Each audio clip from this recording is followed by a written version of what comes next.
इस वीडियो में आप सभी का स्वागत है। आज हम कक्षा 6 में पूर्णांक के अंतर्गत अभ्यास 3D के सवाल हल करेंगे। इसमें पहला सवाल है रिक्त स्थान को भरिए। देखिए ये एक सारणी दी हुई है हमें। इसमें ये देख 7, 9, 11, 13 और दूसरी पंक्ति है 7, 27, 55 और यहाँ पे कौन सी संख्या आएगी वो हमें यहाँ पे भरनी है। अब हम देखते हैं कि 7 में 2 जोड़ा तो 9, 9 में 2 जोड़ दिया 11 और 11 में 2 जोड़ने पर 13 प्राप्त होता है। अब नीचे देखते हैं यही पैटर्न फॉलो होता है क्या। 7 में अगर हम 20 जोड़े तो 27 प्राप्त होता है, लेकिन 27 में 20 जोड़ने पर हमें 55 नहीं मिलता है, तो यहाँ पे पैटर्न नहीं लग रहा। लेकिन हम यहाँ पे ध्यान देते हैं। देखिए 7 में अगर हम 1 से गुणा करते हैं तो हमें यहाँ पे 7 प्राप्त हो रहा है, ठीक है। और यहाँ पे देखिए 9 में 3 से गुणा करें तो हमें 27 प्राप्त हुआ और 11 में 5 से गुणा करें तो हमें 55 प्राप्त होता है। इसी प्रकार से हमें यहाँ पे देखते हैं कौन सी संख्या से गुणा करेंगे और क्या प्राप्त होगा। अब ये जो 7 में 1 से गुणा की, 9 में 3 से, 11 में 5 से, यानी इधर देखिए आप एक में 2 जोड़ दिया 3 में जो 2 जोड़ने पे 5 और 5 में 2 जोड़ने पर 7, यानी 13 में 7 से गुणा कर दें, 13 सत्ते 91। तो यहाँ पे क्या आ जाएगा भाई 91 और हमारा विकल्प ख 91, यानी विकल्प ख सही है। सवाल नंबर 2 है निम्नांकित के मान ज्ञात कीजिए। देखिए गुणा में पूर्णांक दिए गए हैं। इनको सवालों को हल करने से पहले हम देखते हैं कि पूर्णांकों के चिन्ह गुणा करते समय कैसे बदलते हैं। जैसे अगर हम प्लस के पूर्णांक की प्लस में ही गुणा करेंगे तो हमें क्या मिलेगा, प्लस पूर्णांक मिलेगा, ठीक है, चिन्ह रहेगा प्लस। अगर हम प्लस की गुणा करते हैं माइनस के साथ तो हमें चिन्ह मिलेगा माइनस, और अगर माइनस की गुणा करते हैं प्लस के साथ तब भी हमें चिन्ह माइनस मिलेगा। अगर हम माइनस की गुणा माइनस के साथ करते हैं तो हमें चिन्ह प्लस मिलेगा। तो इसमें यहाँ पे गौर करने वाली बात यह है कि जब समान चिन्ह होते हैं, देखिए यहाँ पे समान चिन्ह थे दोनों प्लस प्लस और उनकी हमने गुणा की तो हमें प्लस प्राप्त हुआ। यहाँ पे दोनों चिन्ह माइनस थे यानी समान चिन्ह थे तब भी हमें प्लस प्राप्त हुआ। अर्थात अगर चिन्ह समान है और उनकी हम गुणा कर रहे हैं, दो समान चिन्हों वाले पूर्णांकों की गुणा करने पर हमें जो पूर्णांक प्राप्त होगा वो प्लस होगा, यानी धन चिन्ह प्राप्त होगा। लेकिन अगर विपरीत चिन्ह की हम गुणा करते हैं, विपरीत चिन्ह वाले पूर्णांकों की हम गुणा करते हैं तो हमें गुणनफल में पूर्णांक माइनस प्राप्त होगा, ऋण पूर्णांक प्राप्त होगा, ठीक है। ये बात समझ में आ गई आपके। चलिए सवाल देखते हैं। पहला सवाल है 8 गुना -4 गुना -5। तो 8 को हमने लिख दिया। अब यहाँ पे देखिए 8 गुना माइनस और माइनस की गुना क्या होगी, देखिए दोनों समान चिन्ह है तो प्लस हो जाएगी ना, तो हम इसको लिख दें गुना 4 गुना 5। तो 8 चौक 32 गुना 5। अब 32 की 5 में गुणा करते हैं तो कितना आता है, 32 पंजे 160। ये हमारा आंसर आ जाता है, ठीक है। ऐसे ही दूसरा सवाल है, ये ख पार्ट है इसका, -10 गुना -10 गुना -10। इसमें आप क्या करेंगे, 3 पूर्णांक दिए गए हैं तो हम 2 पूर्णांक लेके पहले गुणा कर लेंगे। देखिए यहाँ पे माइनस है और ये माइनस है। जब माइनस और माइनस की गुणा करेंगे तो क्या प्राप्त होगा हमें, प्लस, यानी 10 गुना 10 गुना माइनस के 10। अब 10 और 10 की गुना 100, 10 दाम 100 हो गया, गुना -10। अब ये प्लस है और उसकी गुणा माइनस से कर रहे हैं तो हमें कौन सा चिन्ह प्राप्त होगा, देखिए प्लस की गुणा माइनस में करते हैं तो हमें माइनस चिन्ह प्राप्त होता है, यानी माइनस के 100 गुना 10 और 100 की 10 में गुना करेंगे कितना आएगा, 1000। तो इसका आंसर आ जाता है माइनस के 1000। समझ में आ गया भाई। इसका गैप पार्ट है -2 गुना 35 गुना -5। तो माइनस प्लस की गुना क्या हो जाएगी, माइनस 2 गुना 35, 2 गुना 35 और गुना माइनस के 5। अब देखिए आप कितना आता है, 35 की 2 में गुना की कितने हो गए, 70, यानी माइनस के 70 की गुणा करेंगे माइनस के 5 में। अब माइनस और माइनस की गुणा क्या हो जाएगी, प्लस। तो 70 गुना 5।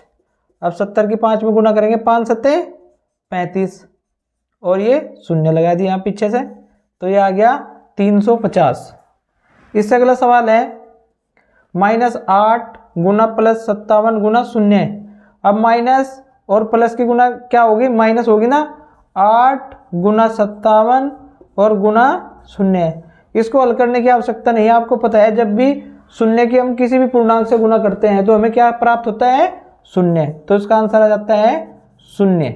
ठीक, इसका डे पार्ट है -1 गुना -2 गुना -3 गुना -4। तो भाई इसमें देखिए 4 पूर्णांक हैं, तो 2 2 को लेकर हल कर लेंगे। अब माइनस की माइनस में गुना करेंगे तो क्या आएगा, +1 गुना 2।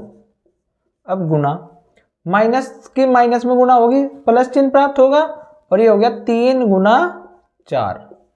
तो 1 की 2 में गुना की, 1 दूनी 2 या 2 ही कम 2 गुना 3 चौक 12, तो ये हो जाता है 12 दूनी 24। ये हमारा आंसर आ जाता है भाई। ठीक है, ऐसे ही इसका 6 पार्ट है, इसको हल करेंगे।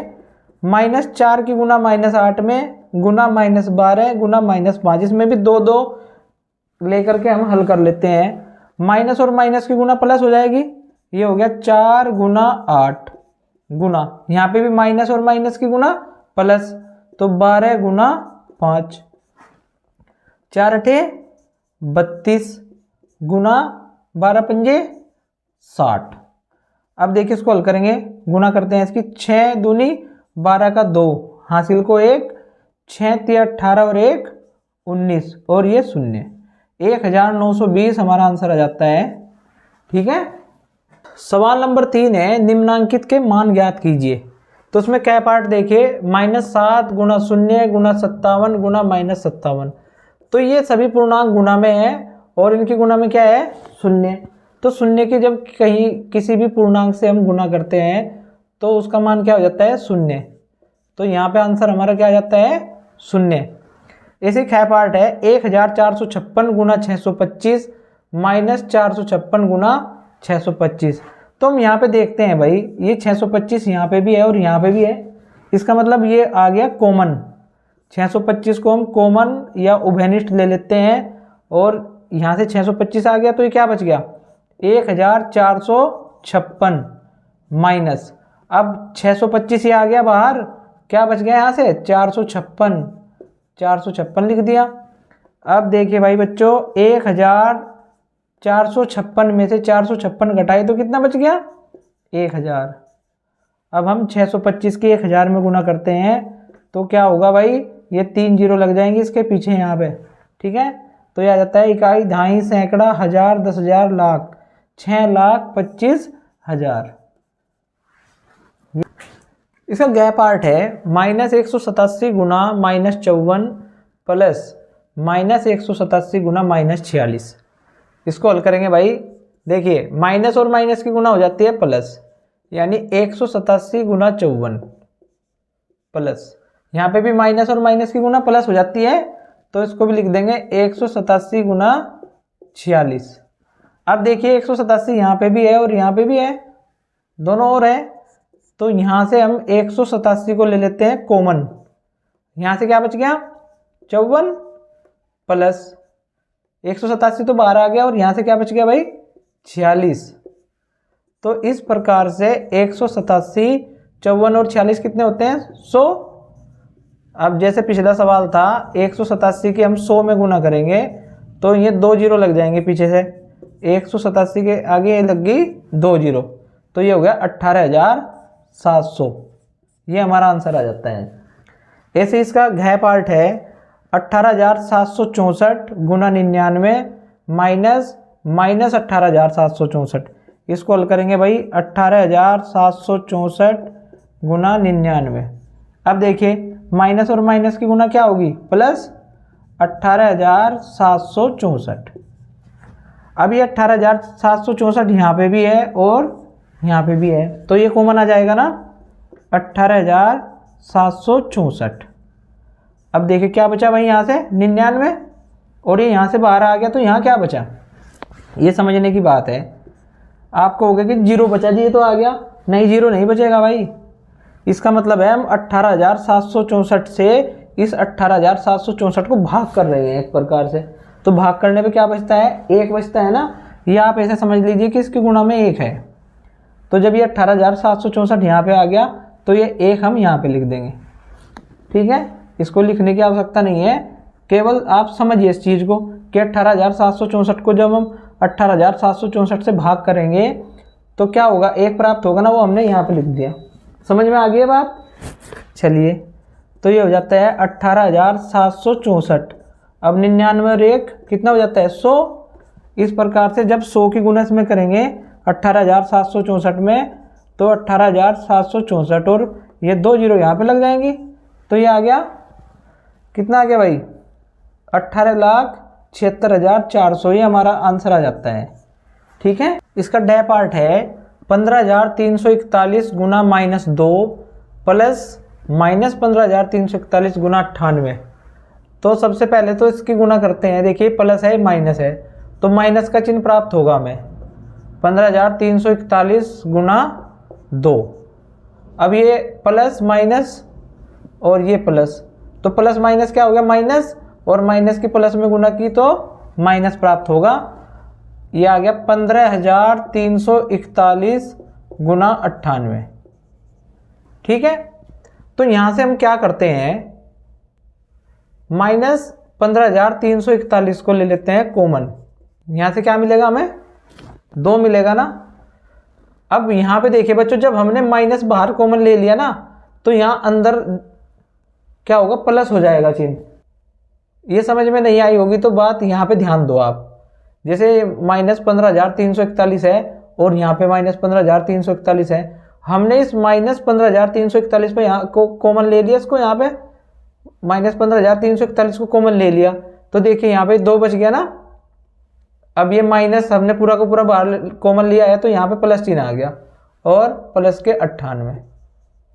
अगर ऐसे समझ नहीं आ रहा तो आप ये समझिए कि हमने माइनस यहाँ पे कॉमन लिया है, तो जब माइनस बाहर हमने कॉमन ले लिया है तो यहाँ का चिन्ह जो होता है वो बदल जाता है। ठीक है, ये हो गया -15,341 और 2 और 98 कितने हो गए, 100, 100, यानी इसकी गुणा करेंगे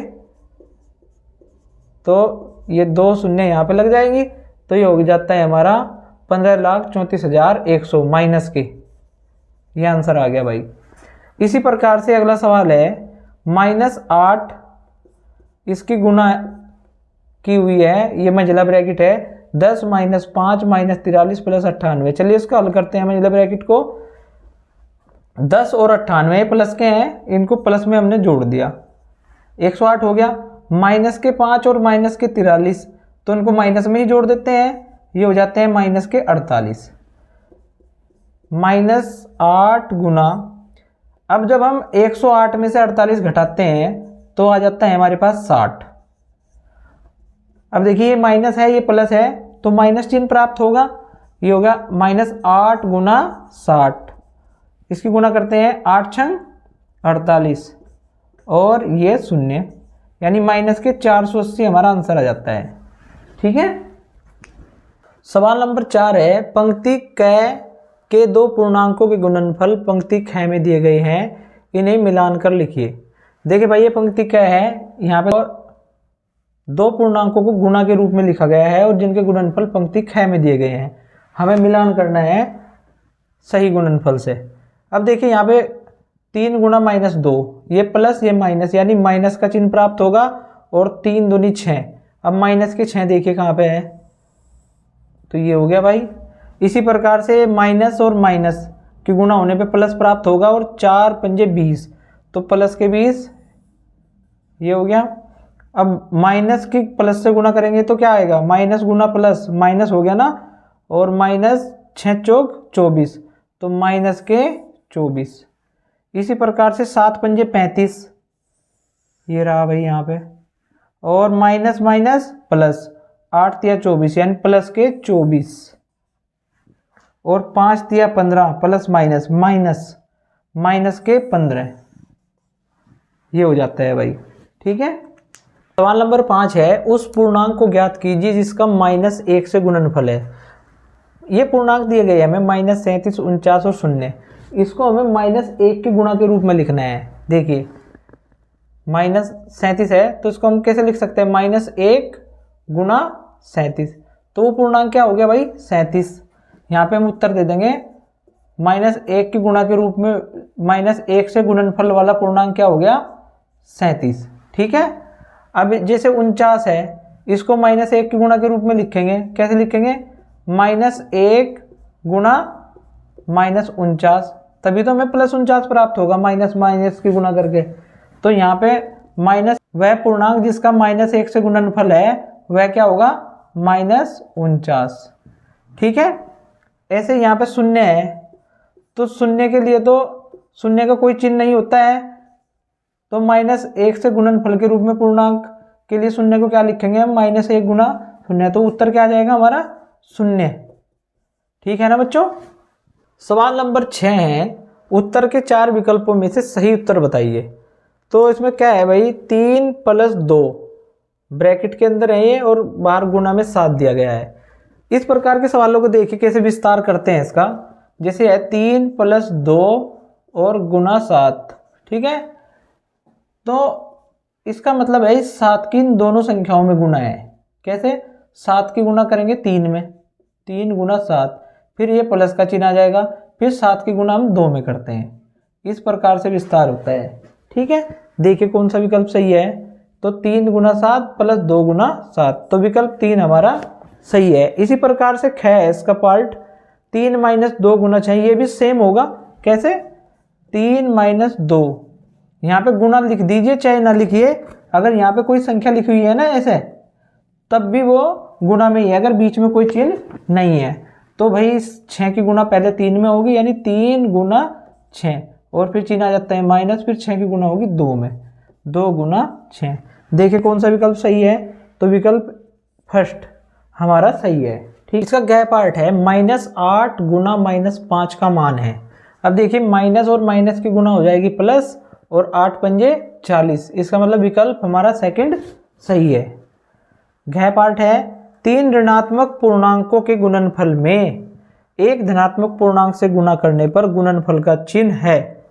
देखिए 3 ऋणात्मक पूर्णांक है, यानी माइनस गुणा माइनस गुणा माइनस, और इनके गुणनफल में हमें एक धनात्मक पूर्णांक से गुणा करनी है। देखो क्या होगा भाई, माइनस और माइनस की गुणा क्या हो जाएगी प्लस, इन दोनों का आ गया प्लस चिन्ह। ठीक है, और इसकी गुणा करते हैं, फिर माइनस और प्लस की गुणा क्या होगी माइनस, तो प्लस और माइनस की गुणा क्या होगी माइनस। ठीक है ना, तो यहाँ पे चिन्ह क्या आ जाएगा ऋणात्मक। या तो इसको आप ऐसे समझ लीजिए, माइनस और माइनस की गुणा हो जाती है प्लस। अब जब उस प्लस की गुणा हम माइनस में करते हैं तो क्या आएगी माइनस, अब माइनस की गुणा प्लस में करेंगे तो क्या आएगा माइनस, तो हमारा चिन्ह आ गया ऋणात्मक। विकल्प 3 यानी ऋणात्मक सही है। सवाल नंबर 7 है, निम्नलिखित में सत्य अथवा असत्य बताइए। इसका फर्स्ट पार्ट है भाई, 5 ऋणात्मक पूर्णांकों का सतत गुणनफल धनात्मक होता है। देखिए अगर हम माइनस और माइनस की गुणा करते हैं तो क्या प्राप्त होता है हमें प्लस। अगर इसमें हम एक माइनस और बढ़ा दें भाई तो क्या हो जाएगा, माइनस और माइनस की गुणा प्लस, और प्लस की माइनस में करेंगे तो माइनस। फिर से एक और माइनस बढ़ा देते हैं। अब आप देखिए माइनस और माइनस की गुणा हो जाती है प्लस, प्लस की माइनस में गुणा करते हैं माइनस, और माइनस की फिर माइनस में करते हैं प्लस। ऐसे ही आप आगे बढ़ते चले जाओगे।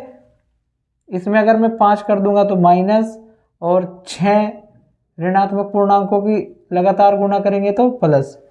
तो यहाँ पे एक बात नोट करने वाली है, यदि पूर्णांक माइनस के पूर्णांकों की संख्या है 2 तो हमें प्लस प्राप्त होगा, अगर 3 है तो माइनस, अब 4 है तो प्लस, 5 है तो माइनस, 6 है तो प्लस। यानी अगर पूर्णांकों की संख्या है सम यानी 2, 4, 6, 8 संख्या में पूर्णांक, देखिए यहाँ पे 2 थे ना, यानी पूर्णांकों की संख्या सम थी, तो हमें चिन्ह हो गया प्लस प्राप्त। अगर पूर्णांकों की संख्या है विषम तो चिन्ह होगा माइनस प्राप्त हमें, पूर्णांकों की संख्या सम है तो प्लस प्राप्त हो गया। देखिए 5 ऋणात्मक पूर्णांकों का सतत गुणनफल धनात्मक है, यानी यहाँ पे ऋणात्मक पूर्णांकों की संख्या कितनी है 5, और 5 कैसा होता है विषम, तो चिन्ह हमें क्या प्राप्त होगा ऋणात्मक प्राप्त होगा, इसलिए ये कथन क्या हो गया हमारा असत्य। ठीक है, चिन्ह हमें ऋणात्मक प्राप्त होगा। 2 ऋणात्मक पूर्णांकों का गुणनफल धनात्मक होता है, ये करके दिखाया हमने, तो ये कथन हमारा क्या हो गया सत्य। ठीक है बच्चों, 2 पूर्णांकों में यदि केवल एक ऋणात्मक पूर्णांक है तो उसका गुणनफल ऋणात्मक होता है। देखिए एक तो माइनस है और एक पूर्णांक है प्लस, इन दोनों की गुणा करते हैं तो हमें माइनस का ही पूर्णांक प्राप्त होगा, माइनस प्लस माइनस, तो ये हमारा कथन कैसा हो गया सत्य, यानी ऋणात्मक पूर्णांक प्राप्त होगा। -17 का विपरीत +17 है, आप जानते हैं -17 का विपरीत क्या होता है +17, या इसको योगात्मक प्रतिलोम भी कहते हैं, और किसी भी संख्या का योगात्मक प्रतिलोम प्राप्त करने के लिए इसमें -1 से गुणा कर देते हैं। ठीक है, देखिए 5th पार्ट है इसका, किसी पूर्णांक का विपरीत ज्ञात करने के लिए इसमें 0 से गुणा करते हैं, तो ये गलत हो गया ना, असत्य है। किसी पूर्णांक का विपरीत प्राप्त करने के लिए, जैसे -17 था, इसका विपरीत है +17, तो -17 में हमें -1 से गुणा करनी पड़ेगी, तब जाके हमें +17 मिलेगा, तो 0 से गुणा करते हैं, इसका मतलब ये कथन क्या हो गया हमारा असत्य। ऐसे 6th पार्ट है, 1 से किसी पूर्णांक में गुणा करने पर गुणनफल वही पूर्णांक प्राप्त होता है, ये तो बिल्कुल सत्य है भाई। जैसे 5 है, 5 में हम 1 से गुणा करेंगे तो हमें क्या प्राप्त होगा 5 होगा ना, तो ये कथन हो गया हमारा सत्य। इस प्रकार से अभ्यास समाप्त हो गया है। वीडियो देखने के लिए आप सभी का धन्यवाद।